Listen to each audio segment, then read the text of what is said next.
नमस्कार मंडळी, दिल्लीकर मराठी या आपल्या मराठमोळ्या आणि भक्तिमय यूट्यूब वाहिनीवर मी शीतल तुम्हा सर्वांचं अगदी मनपूर्वक स्वागत करते। सर्वांना जय श्रीराम। मंडळी, रामायणामध्ये अनेक पात्रे आहेत। अर्थातच त्यामध्ये भगवान श्रीराम आहेत, माता सीता आहेत, लक्ष्मण आहेत, हनुमानजी आहेत आणि अर्थातच रावण सुद्धा आहे। पण आज या व्हिडिओद्वारे मी तुम्हाला अशा एका स्त्रीची कथा सांगणार आहे जी खरं तर रामायणातली सगळ्यात दुःखी स्त्री म्हणून ओळखली जाते। ती होती मंदोदरी, रावणाची पत्नी। पण फक्त रावणाची पत्नी म्हणून तिची ओळख करून देणं हा खरं तर तिच्यावरचा अन्यायच ठरेल। मंदोदरीबद्दल सांगायचं झालं तर मंदोदरी ही स्वतःमध्ये एक महान व्यक्तिमत्व असलेली स्त्री होती। ती बुद्धिमान होती, धर्म जाणणारी होती, राजकारण समजणारी होती, दूरदृष्टी असलेली होती आणि सगळ्यात महत्त्वाचं म्हणजे तिला आपल्या भविष्याची चाहूल लागली होती। मंडळी, रामायणामध्ये जर एखाद्या व्यक्तीने सर्वात जास्त वेळा रावणाला समजावण्याचा प्रयत्न केला असेल तर ती मंदोदरी होती। तिने वारंवार आपल्या पतीला सांगितलं होतं, महाराज, तुमचा हा मार्ग तुम्हाला विनाशाकडे घेऊन जाणार आहे। पण अहंकाराने आंधळ्या झालेल्या रावणाने तिचं एकदासुद्धा ऐकलं नाही।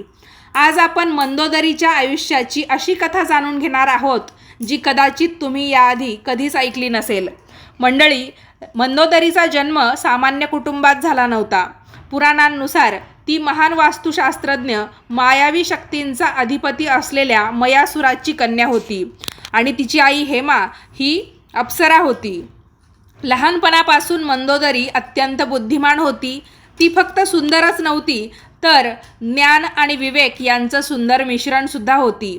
अनेक राजकन्या सौंदर्यासाठी प्रसिद्ध होत्या, पण मंदोदरी मात्र तिच्या बुद्धिमत्तेसाठी प्रसिद्ध होती।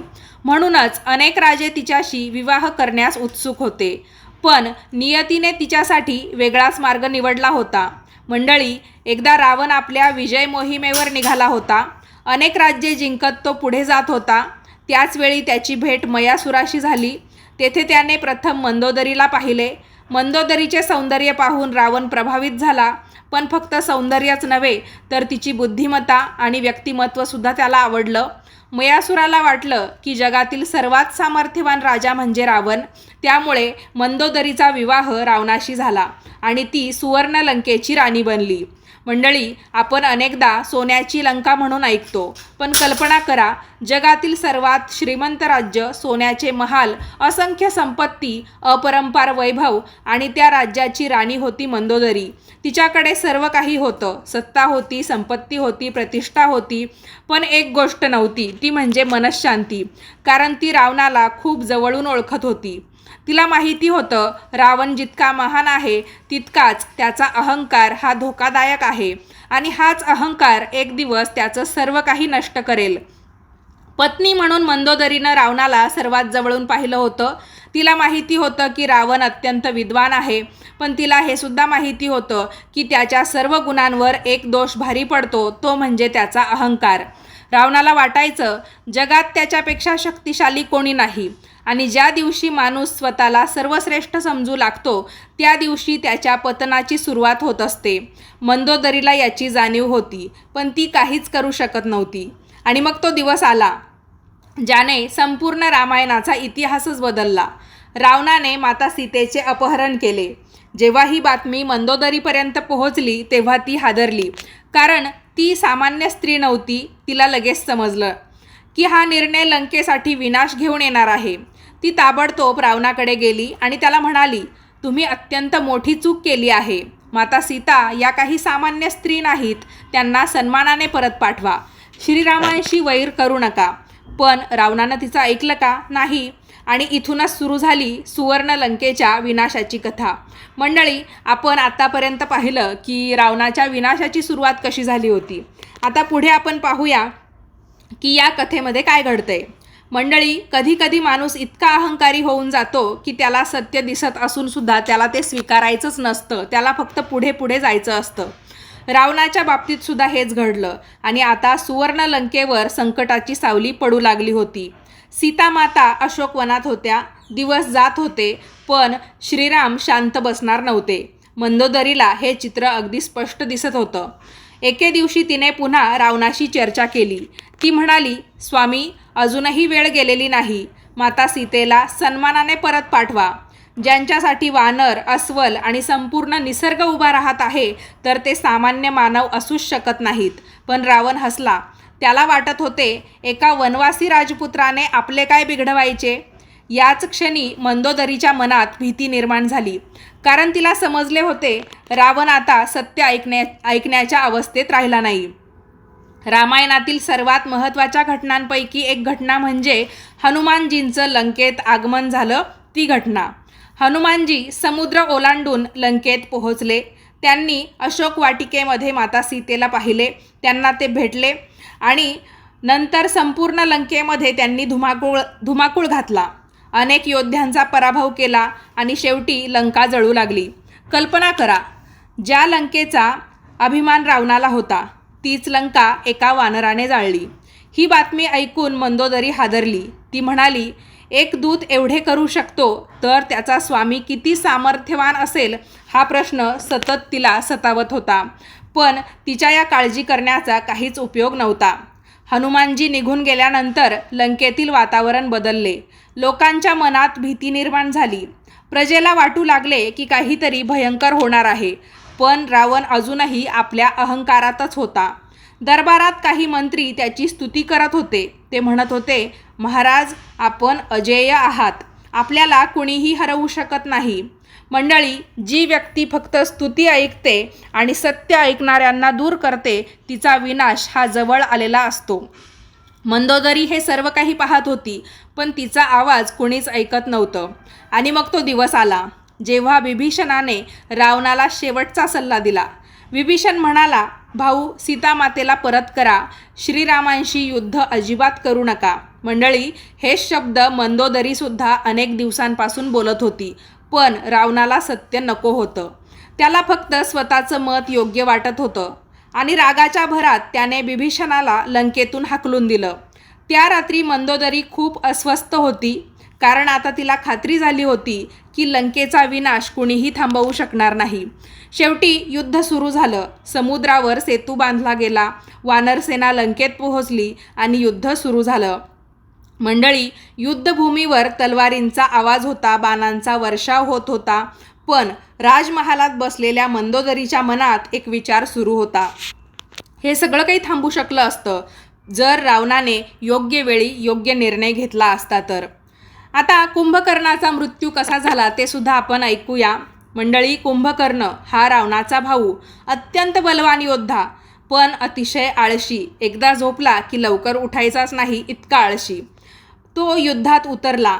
मंदोदरीला माहिती होतं की कुंभकर्ण चुकीच्या बाजूने लढत आहे, पण तो आपल्या भावासाठी रणांगणात उतरला आणि अखेर तो वीरगतीला प्राप्त झाला. कुंभकर्णाच्या मृत्यूची बातमी ऐकून संपूर्ण लंका शोकामध्ये बुडाली. मंदोदरीच्या डोळ्यासमोर आणखी एक आधार निघून गेला. यानंतर मेघनादाचा मृत्यू कसा झाला तेही ऐका. खरा आघात तर अजून बाकीच होता. तो होता मेघनाद. मेघनाद म्हणजे रावणाचा सर्वात प्रिय पुत्र, लंकेचा युवराज, अत्यंत पराक्रमी योद्धा, मंदोदरीच्या हृदयाचा तुकडाच. जेव्हा मेघनाद युद्धात मारला गेला तेव्हा मंदोदरी पूर्णपणे कोसळली. आईसाठी मुलाचा मृत्यू हे जगातील सर्वात मोठे दुःख असते. तिने रावणाला पुन्हा सांगितले, अहो, आता तरी थांबा. आता तरी तुमचा अहंकार सोडा. आपण आधीच सर्व काही गमावलं आहे. पण रावण ऐकायलाच तयार नव्हता. तर आतापर्यंत आपण या कथेमध्ये ऐकलं, मंदोदरीने आपल्या डोळ्यांसमोर भावाचा मृत्यू पाहिला, म्हणजे रावणाच्या भावाचा, तिच्या धीराचा मृत्यू पाहिला. अर्थात तिने आपल्या मुलाचा मेघनादाचा मृत्यू पाहिला, राज्याचा विनाश पाहिला. पण सर्वात मोठे दुःख अजून बाकी होते, कारण आता रणांगणामध्ये स्वतः रावण उतरला होता आणि नियतीने त्याच्यासाठी अंतिम निर्णय लिहून ठेवला होता. तर कुंभकर्ण गेला, मेघनाद गेला, संपूर्ण राक्षस सेना नष्ट झाली. आता रणभूमीवर फक्त एकच योद्धा उरला होता, स्वतः रावण. आणि मंदोदरीला मनोमन जाणवत होतं की आता शेवट जवळ आलेला आहे.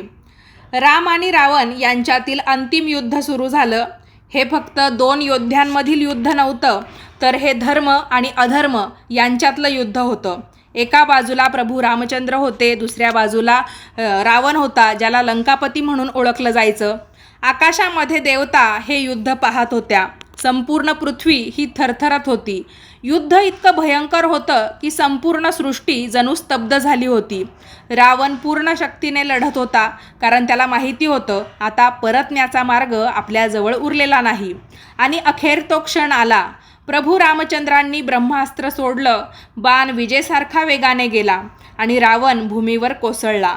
ज्याच्या नावाने देव घाबरत होते, ज्याच्याकडे अमाप अशी शक्ती होती, ज्याने अनेक राज्यांवर विजय मिळवला होता, तो रावण आज रणभूमीवर निश्चल पडला होता. मंडळी, इतिहासामध्ये अनेक पराक्रमी योद्धे झाले, पण रावणाचा मृत्यू हा केवळ एका राजाचा मृत्यू नव्हता, तर तो अहंकाराचा पराभव होता. जेव्हा रावणाच्या मृत्यूची बातमी राजवाड्यामध्ये पोहोचली, संपूर्ण लंकेत पोहोचली, तेव्हा मंदोदरी स्तब्ध झाली. काही क्षण तिला काहीच सुचलं नाही. तिच्या डोळ्यांसमोर आयुष्यभराच्या आठवणी फिरू लागल्या आणि मग ती रणभूमीकडे धावली. मंडळी, ज्या व्यक्तीला आपण आयुष्यभर प्रेम करतो त्याला अशा अवस्थेमध्ये पाहणं किती वेदनादायक असेल. मंदोदरी रडू लागली. ती रावणाजवळ बसली आणि म्हणाली, मी तुम्हाला किती वेळा समजावलं होतं, मी तुम्हाला सावध केलं होतं, पण तुम्ही माझं कधीच ऐकलं नाही. वाल्मिकी रामायणामध्ये मंदोदरीचा विलाप अत्यंत भावनिक स्वरूपामध्ये वर्णन केलेला आहे. ती रावणाच्या गुणांची आठवण काढते आणि म्हणते, तुम्ही महान योद्धा होता, तुम्ही महान विद्वान होता, शिवभक्त होता, पण एका चुकीमुळे तुम्ही सर्व काही गमावलं. मंडळी, ही कथा फक्त रावणाची नाही, हा प्रत्येक माणसासाठी संदेश आहे. कधीकधी एक चुकीचा निर्णय आपल्या वर्षानुवर्षांची कमाई नष्ट करू शकतो. ही खूप महत्त्वाची गोष्ट आहे. मंदोदरी दुःखी होती, पण तिने कधीच श्रीरामांचा द्वेष केला नाही, कारण तिला सत्य माहिती होतं. तिला माहिती हे होतं की युद्धाला कारण श्रीराम नव्हते, कारण रावणाने स्वतः अधर्माचा मार्ग निवडला होता. हीच एका महान स्त्रीची ओळख असते. ती दुःखातही सत्य स्वीकारते. युद्ध तर संपलं, मग रावणानंतर लंकेचं काय झालं ते आपल्याला ऐकायचं असेलच.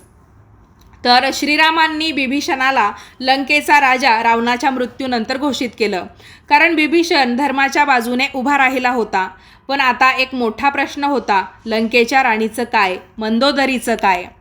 अनेकांना आश्चर्य वाटेल, पण मी तुम्हाला सांगते की काही उत्तरकालीन रामायण परंपरा, पुराणकथा आणि लोककथांनुसार मंदोदरीचा विवाह हा रावणाच्या भावाशी म्हणजे बिभीषणाशी झाला. आता अनेक लोक विचारतात, हे कसं शक्य आहे? पण मंडळी, त्या काळामध्ये राजघराण्यात राज्याच्या स्थैर्यासाठी असे निर्णय घेतले जायचे. युद्धानंतर लंका पूर्णपणे उद्ध्वस्त झाली होती. प्रजेला स्थैर्य हवं होतं, राजघराण्याचा सन्मान टिकवणं आवश्यक होतं. म्हणून काही परंपरांमध्ये मंदोदरी आणि बिभीषणाच्या विवाहाचा उल्लेख येतो. परंतु एक गोष्ट स्पष्ट सांगायला हवी, वाल्मिकी रामायणामध्ये हा प्रसंग स्पष्टपणे वर्णन केलेला नाही. हा उल्लेख प्रामुख्याने नंतरच्या काही परंपरा आणि कथांमध्ये आढळतो. मंदोदरीने हा निर्णय का बरं स्वीकारला असावा? कारण ती फक्त पत्नी नव्हती, ती राणी होती. तिला प्रजेची जबाबदारी समजत होती. स्वतःच्या दुःखापेक्षा राज्याचं हित तिनं मोठं मानलं. ही गोष्ट तिच्या महानतेची साक्ष आपल्याला देतं. रामायणामध्ये अनेक वीर आहेत, पण मंदोदरी हे संयम, बुद्धिमत्ता आणि धैर्य यांचं प्रतीक आहे. तिने कधीच सत्याचा मार्ग सोडला नाही. तिने चुकीला कधीच पाठिंबा दिला नाही. तिने आपल्या पतीला वारंवार योग्य सल्ला दिला, पण जेव्हा तिचा सल्ला ऐकला गेला नाही, तेव्हा तिला विनाश पाहावा लागला. मंडळी, रामायणातला सर्वात मोठा धडा काय बरं आहे? तो म्हणजे शहाण्या माणसांचा सल्ला कधीही दुर्लक्षित करू नका. मंदोदरीने वेळोवेळी रावणाला सावध केलं, पण अहंकाराने त्याला आंधळं केलं आणि शेवटी सुवर्णलंका जळाली, कुटुंब नष्ट झालं, राज्य संपलं आणि इतिहासामध्ये एक महान विद्वान अधर्माचं प्रतीक बनून राहिला. मंदोदरीची कथा आपल्याला काय शिकवते? प्रेम म्हणजे फक्त साथ देणे नाही. प्रेम म्हणजे चुकीला चुकीचं म्हणण्याचं धैर्य असणे आणि अहंकारापेक्षा विवेक मोठा असतो. जर तुम्हाला वाटत असेल की मंदोदरी ही रामायणातील सर्वात दुर्लक्षित पण महान स्त्री आहे, तर कमेंटमध्ये नक्की लिहा, मंदोदरीला प्रणाम. व्हिडिओ तुम्हाला आवडला असेल तर लाईक करा, जास्तीत जास्त लोकांना पाठवा, म्हणजे मंदोदरीची कथा किंवा मंदोदरीचं रावणानंतर नेमकं काय झालं हे सगळ्यांना समजेल. आणि आपल्या दिल्लीकर मराठी चॅनलला सबस्क्राईब करायला विसरू नका. हा व्हिडिओ शेवटपर्यंत पाहिला त्यासाठी तुम्हा सर्वांचे खूप खूप धन्यवाद. जय सीता राम सीता, सियावर रामचंद्र की जय.